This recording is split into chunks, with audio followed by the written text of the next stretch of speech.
My dear sisters and brothers, how did Jesus do all of these things? And they said, wow, what a wonderful thing. Everyone were so happy. They spoke well of him and wondered at the gracious words that proceeded out of his mouth. How did it happen? Because it is written here, in the power of the Spirit, he went into Galilee. In the power of the Spirit. He didn't go by himself, but the Spirit of his Father was with him. And you've heard him say, this is not you who spoke, it is the Spirit of my Father who spoke through you, Peter. So it is the Spirit that tells us what we should say, what we should do, and how we should be. Now, what happens to us? We are mainly focused on self, and we are drowned in our own ego self, so our thinking comes from our own reasoning. And in the first reading it is told to us, it comes by faith. It is said here, for whatever is born of God overcomes the world. And this is the victory that overcomes the world, our faith. We are not contaminated by the world if we are internally one with Jesus. And that's what faith does to us.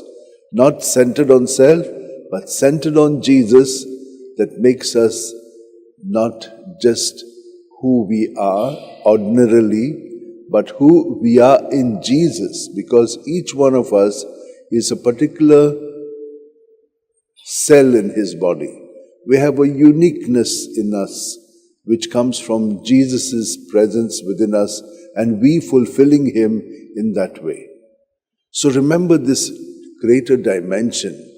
Others, we are stuck with small petty things centered on self, you, me, that's all.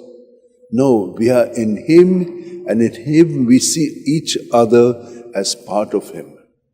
And we are growing into this more and more. Let us pray for this grace, that when we are in him, we will not be self-centered.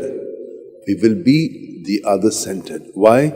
Because in Jesus, we are not looking at ourselves. We are looking at him, and he dwells in all of us.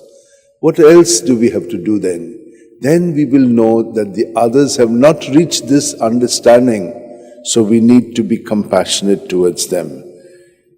Has anointed me to preach good news to the poor, to proclaim release to the captives, recovery of sight to the blind, to set liberty at those who are oppressed. This is what we will be doing to the other, and in this way we will be keeping his commandments, to love the other as yourself, to love the other even unto death. But this is not we doing it, it is Jesus doing it through us. So let us now spend a little moment, hold our hands together like this, keep our eyes closed, and be present to his so close association with us that without him we cannot live. He is the breath of our life, and he enters us, fills us from our toes right up to our head, in our body, mind, and spirit. And whatever is there, good, bad, ugly, in his name, we shall just, in faith, keep it on him. Jesus, Jesus, Jesus, till your breath is completely squeezed out of your body. And in this way, everything will be on him. And he, with his precious blood, cleanses us and makes us once again pure, because we are part of his body, and so he wants us to be more like him. And with this understanding, let us keep on practicing it, so that through this day we may live more in communion with Jesus, allowing him to live, love, and work through our thoughts, words, and deeds. Amen.